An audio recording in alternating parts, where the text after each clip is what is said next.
Então, que tenhamos uma boa noite.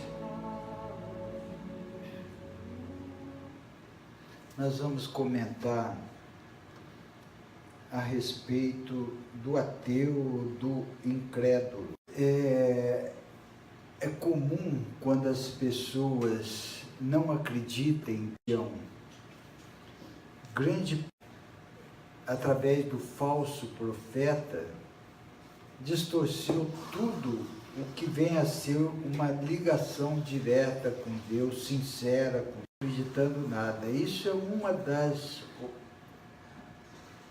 possibilidades.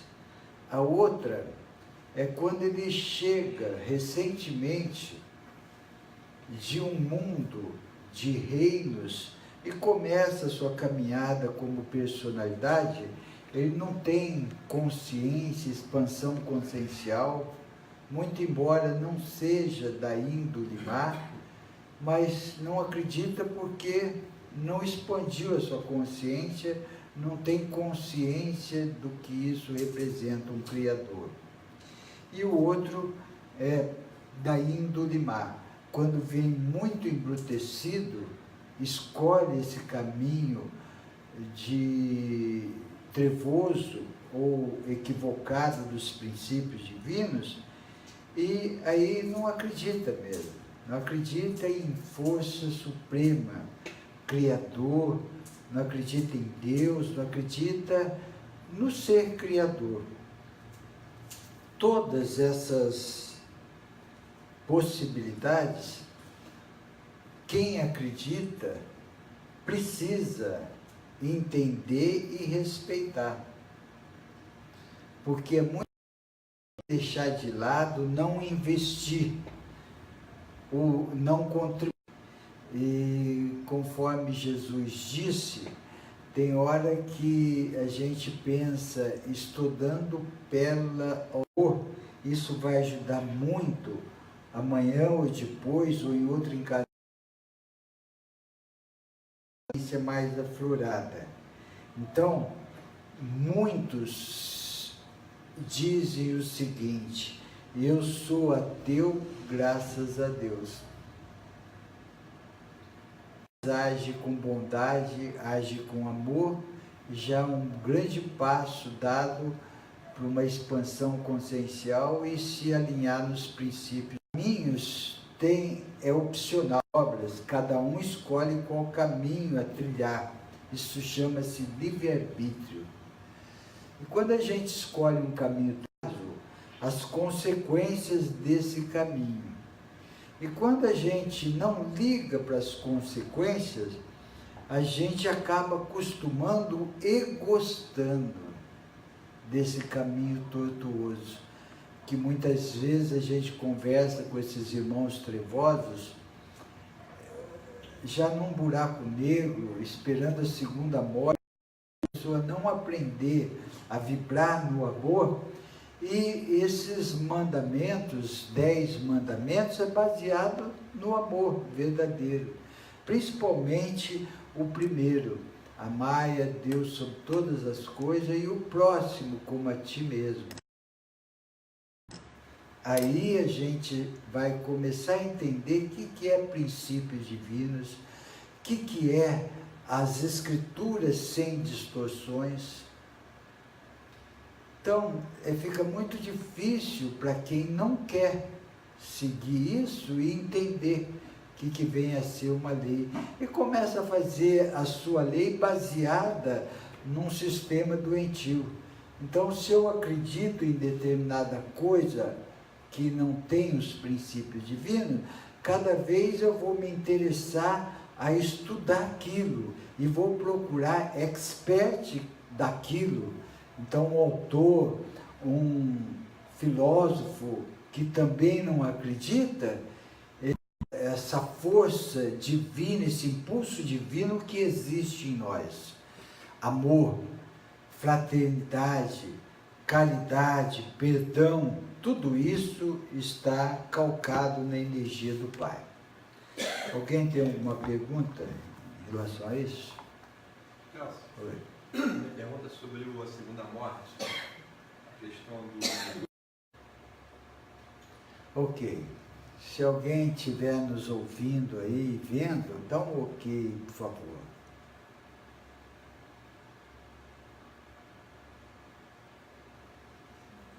Parece que não entrou.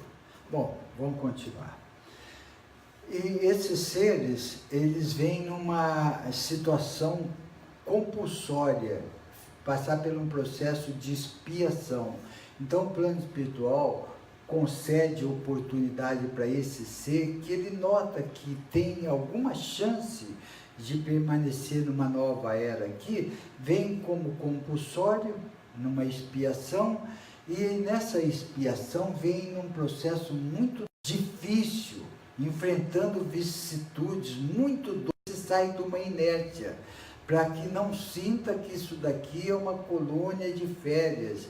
Então, é por causa disso que o plano espiritual direciona o ser num processo compulsório designado como expiação. Então, só assim que ele reencarna. Maior parte das vezes, o ser muito embrutecido não aceita reencarnar porque não aceita reparar os seus erros. E aí vai se autodestruindo, até chega... Onde que ele fica? Ele fica vagando, que nem aqui, ele se associa ao plano trevoso e fica vampirizando, ele fica jogando lenha no fogo. Ele quer ver o circo pegar fogo. E ele precisa vampirizar para se sustentar. E como que ele faz para vampirizar alguém? Alguém tem que estar no mesmo nível vibratório que ele se encontra. E como que ele faz para o ser estar no mesmo nível? Ele ocasiona, ele induz a discórdia, fica induzindo irritabilidade, ódio na pessoa, a pessoa dando abertura e ações que estivemos mais uno com essa energia do astral, energia até um determinado ponto, que nem agora está vendo, aceitando essa ajuda. E o plano espiritual, através do conselho kármico, notar que ele não tem condições de cursar uma nova era no mundo multidimensional, funcionando um desencarne coletivo e conduzindo ele, sei lá, no mundo, conduz a esse pessoal, está no mesmo local, num terremoto, num tsunami, para que haja Então, isso é a separação do joio e do trigo. Sai esses seres que não atingirão, não estão atingindo um referencial mínimo para permanecer aqui na Terra, e está entrando as crianças de luz, crianças cristal. Esse pessoal refugiado está assim? Esses refugiados eles estão passando o processo kármico, eles estão resgatando o karma. Então, todos os seres que estão encarnados, eles estão todos, menos aqueles que vieram em missão, mas quase todos estão passando por um processo kármico. Então, essas vicissitudes, essas provas muito difíceis, ou essas expiações, está dando oportunidade para o ser ter condições de permanecer numa nova era. Até o ponto que o conselho kármico notar se o ser aproveitou ou não a oportunidade que está tendo dada. Mais alguém? O conhecido nosso, 32, suicidou aos 15 dias. Como é visto isso? Ele fugiu? Ele ficou com vigor lá em cima?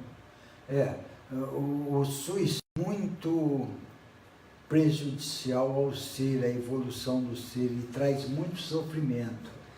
Então não foi programado, nenhum suicídio é programado, e quando o ser se suicida, ele automaticamente ele vai sair realocado para outro vales do suicida, fora dessa conjuntura terrena que está passando por uma separação do joio e do trigo. Então ele vai ser encaminhado através, sua vez, vai direcionar para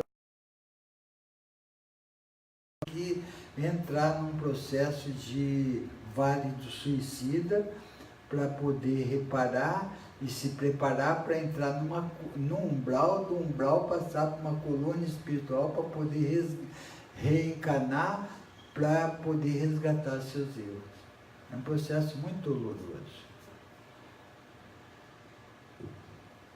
Mas, por mais que esteja atravessando situações difíceis, lembre-se que a companhia, se entregar às dificuldades, as situações poderão se agravar.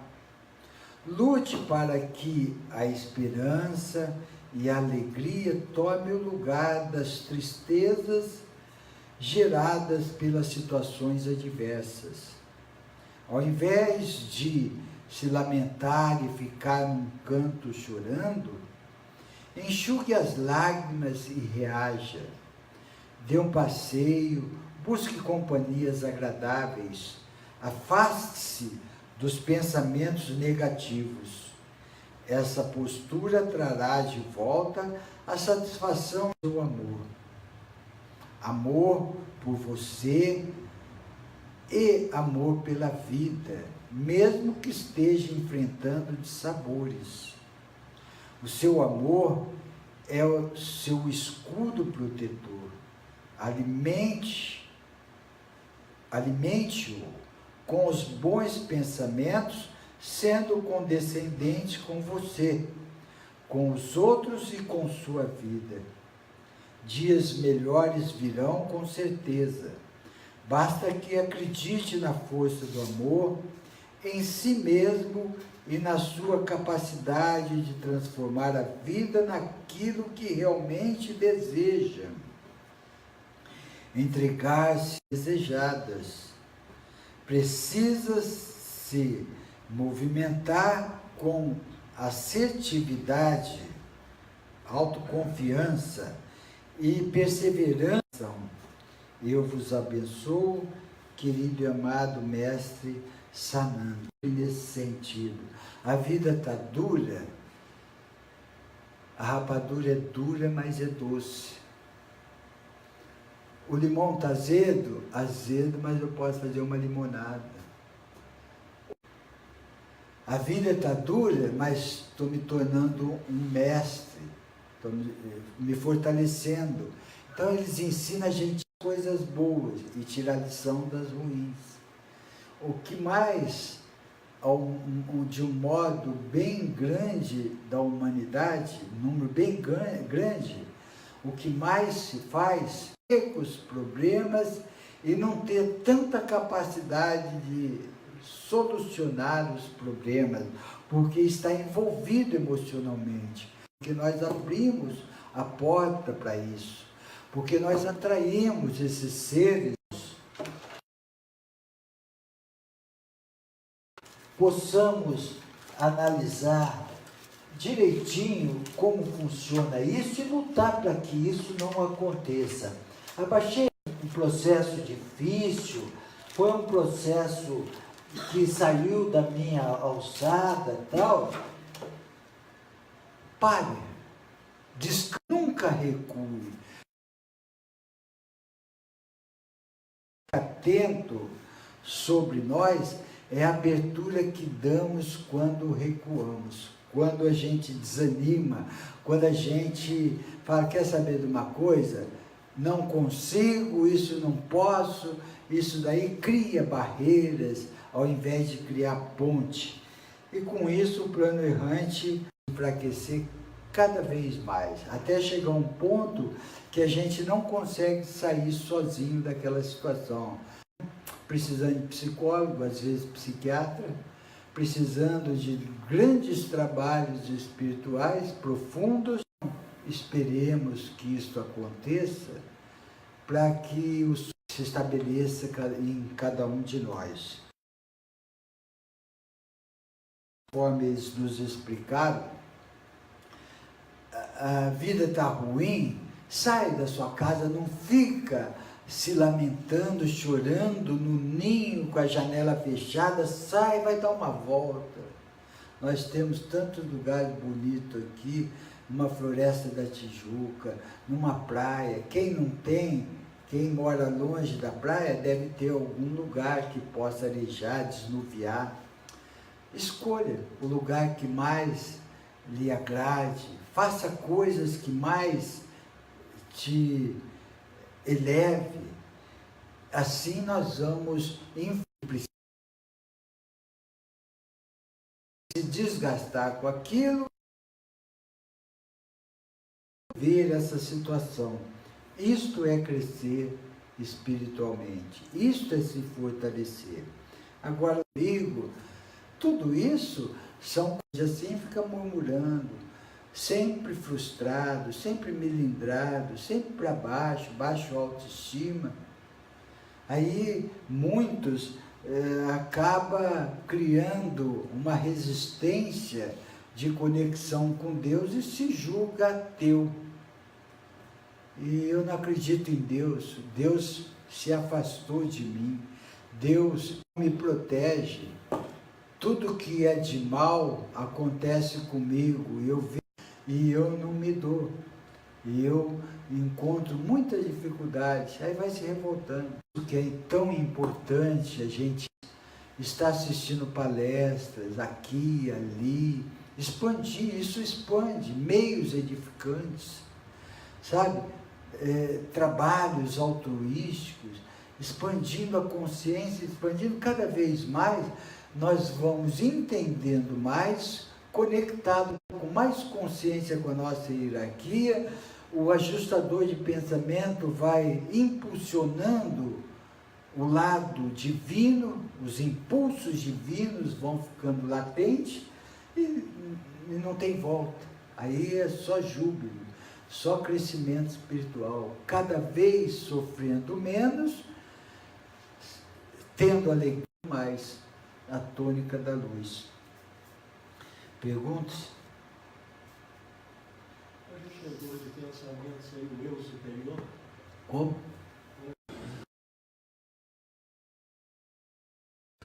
O ajustador de pensamento é que age com toda parte dessa mônada quando essas partes estão apropriadas para receber esse impulso receptivo. Deus ofereceu a cada filho criado. Então, a nossa mônada tem essa partícula que interage com todas as ramificações dessa matriz energética. Então, quando você começa a se sutilizar, isto é estar receptível a ela. Quando você começa a ser grato a Deus, quando você começa das coisas tridimensionais, a manifestação, quando Ele está junto de nós, na verdade Ele está sempre, mas a gente não percebe. Quando a gente começa a perceber, aí todas as provas, todas as expiações, todas as dificuldades, todas as vicissitudes que precisamos passar, nós passaremos com equilíbrio, harmonia, amor e consciência nesse sentido. Está passando o que precisa passar por resgate, aprendizado, crescimento, fortalecimento, mas sem sofrimento e com um ajustador de... Tanto é que quando nós fazíamos o trabalho na rua com os irmãos carentes, muitos deles relatavam: o frio não me incomoda muito, a fome não me incomoda muito, o que me incomoda é a solidão. O que me incomoda é alguém estar junto e fazer com que eu perceba que eu faço parte de uma sociedade. Porque a maior parte que lida com eles são maltratados,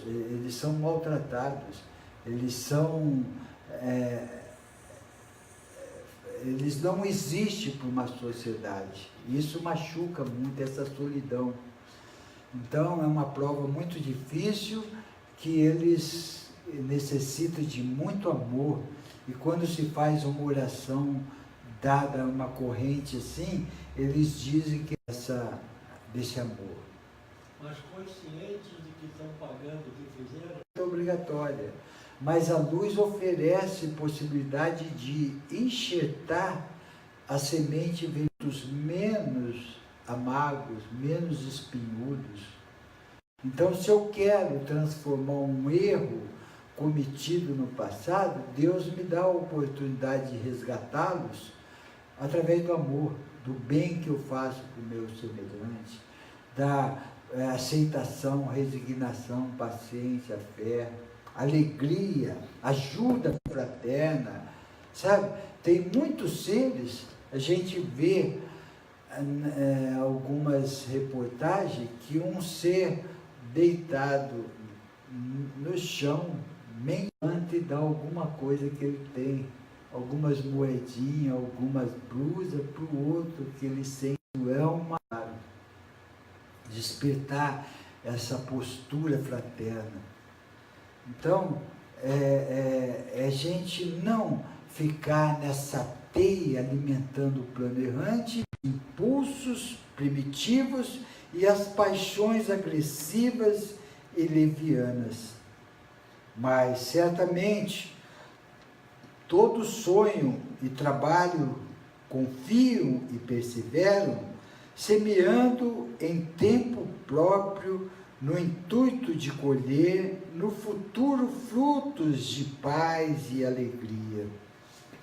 Em realidade, ninguém consegue se renovar de um momento para o outro, já que a renovação é processo lento que exige experiência, discernimento, consciência desperta e estudo constante. Mas toda renovação precisa começar no amar ao próximo, porquanto sem amor fraterno não pode existir direitos alheios, mas impulsividade, poder, dominação e manipulação. É numa consciência lógica que se encontra a reflexão, a intuição e a inteligência, possibilitando conhecer as leis divinas que regem toda a criação. No entanto, a desordenada preocupação por ter a qualquer preço tem arrojado a criatura aos abismos da perda da identidade e a inversão de valores éticos e morais. A falta de renovação interna tem levado a uma quantidade alarmante de pessoas neuroses e psicoses que geram prisões sem paredes onde a mente se encarcera. Na busca da própria identidade, as pessoas vivem perseguindo incansavelmente o autoconhecimento, processo libertador das amarras da ignorância. No entanto, para isso, precisa promover hábitos mentais harmônicos, saudáveis, éticos e conscientes em suas experiências do dia a dia. Precisa também não se descuidar da oração, da reflexão, do vigiar como forma de terapia capaz de sanar angústias e que é considerado um desvio da rota anteriormente traçada antes da reencarnação na Terra. Bom entender que, em realidade, toda e qualquer escolha e comportamentos equivocados é considerado um desvio da rota anteriormente traçada antes da reencarnação na Terra. Quando a gente vai reencarnar, é mostrado nossa pendência, porque a gente sai de um véu de esquecimento. A gente percebe o que precisa fazer para resgatar aquelas pendências. E a gente, porque muitos de nós temos provas, expiações muito difíceis, mas muitos de nós não fica ligado, não fica sofrendo, não fica com a energia nesse sentido, porque tem um ditado que diz assim: quem se volta a enxugar as lágrimas alheias não tem tempo de chorar. Então, quanto mais a gente está atento na fraternidade, na caridade, quanto mais a gente está atento na expansão consciencial, literaturas, meios edificantes, trabalhos edificantes, menos tempo nós vamos ficar daquilo que precisamos e estamos passando. Então, por isso que é dito, mente vazia é oficina do capeta. Quando a gente está voltado com pensamentos altruísticos, com amor no coração, com alegria no coração, com as mãos trabalhando fraterno, então, nós podemos ter a prova mais difícil de muitos que convivem conosco, mas nós não vamos sentir quase nada, ao passo que quem tem menos prova do que o outro, que tem muita, deve sofrer muito mais do que aquele que tem muita. Então é uma questão da gente nos enquadrarmos nos princípios divinos: aceitação, resignação, paciência, fé, perseverança, disciplina e atitude, gratidão, muito amor no coração e alegria estampada em toda a nossa matriz energética. Ah, mas se eu fizer tudo isso, eu vou virar sentar ao lado direito de Deus, ser o mensageiro direto dele. Não vai chegar a esse ponto, mas vai ter uma vida muito mais saudável, muito mais harmônica, muito mais equilibrada, muito mais alegre e feliz. Perguntas? Celso, Oi. acho que é outra coisa. O fanatismo das pessoas, não só o fanatismo a nível de religião, as pessoas que têm uma mente fechada naquilo, só acredita naquilo, é uma forma de fanatismo, né? Pode ser uma hipnose mental ou uma fuga da realidade?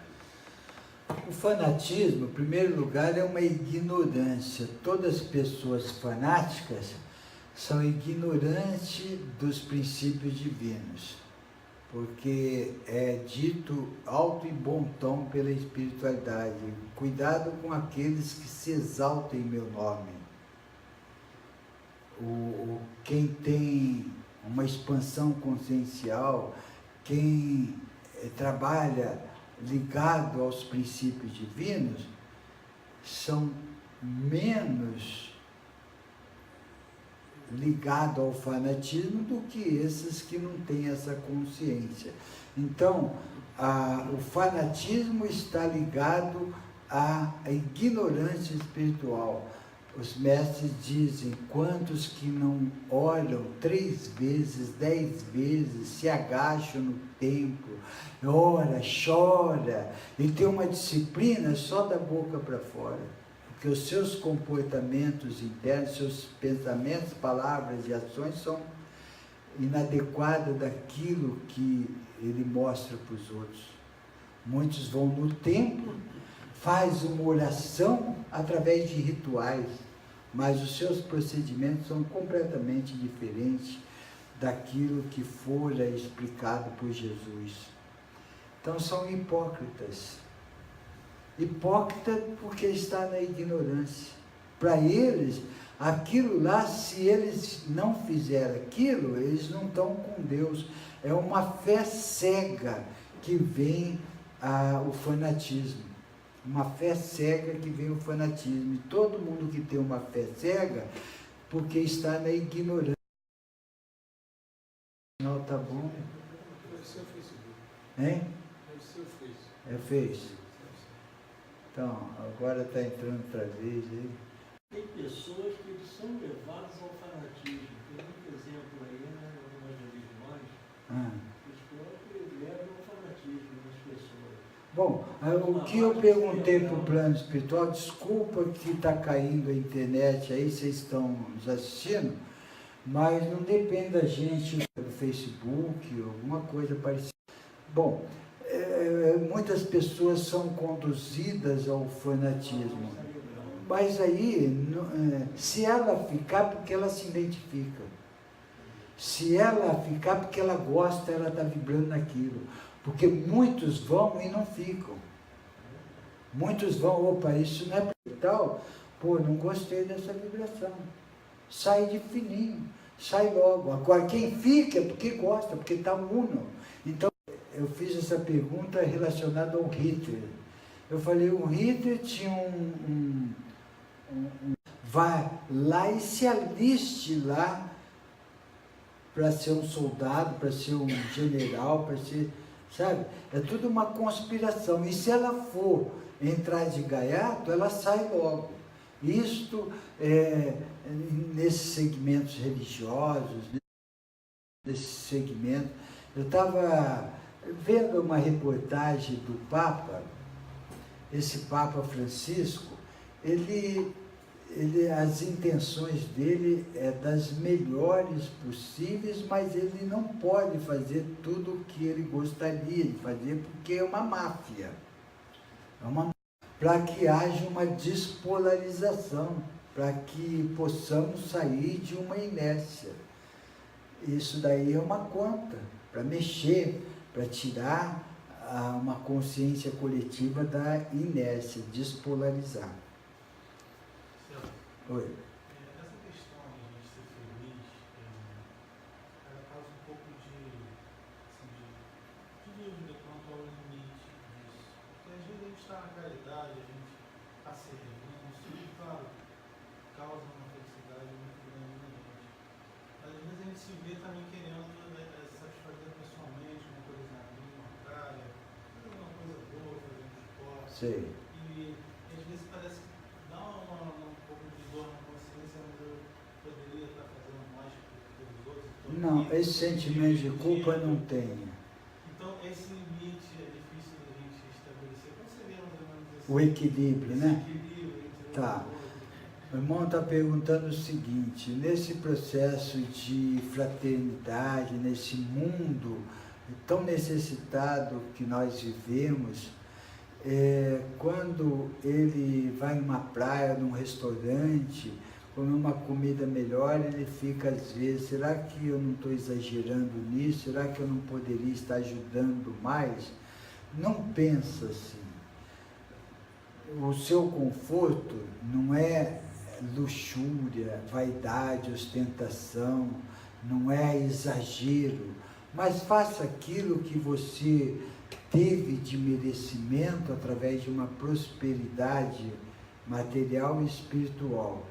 E faça também ajuda naquilo que está ao seu alcance, porque muitas vezes a gente ajuda mais sem envolver com dinheiro, sem envolver com coisas materiais. A gente ajuda mais com coração e oração do que colocando a mão no bolso. Quando quer ajudar e vê que precisa, mesmo que está cheio de espertos, mas pode ajudar tantas outras formas, pode ajudar. Você quer ver uma coisa que eu aprendi isso muito tempo atrás? Você não tem nada que fazer, esses desfiles gays é promiscuidade, é exagero, não precisava disso, não precisava. Então, cada um com processos kármicos. E não percebe, acha que está... Nas escolas, né? Eles estão levando nas escolas. Então, forças antagônicas num processo evolutivo que é distorcer.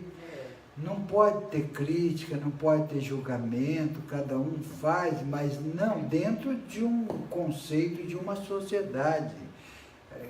o hétero e o homo, sabe? Porque tem muito hétero aí também, promíscuo, usando a promiscuidade. Quantos filmes pornô, quantas às 10 horas para as crianças verem.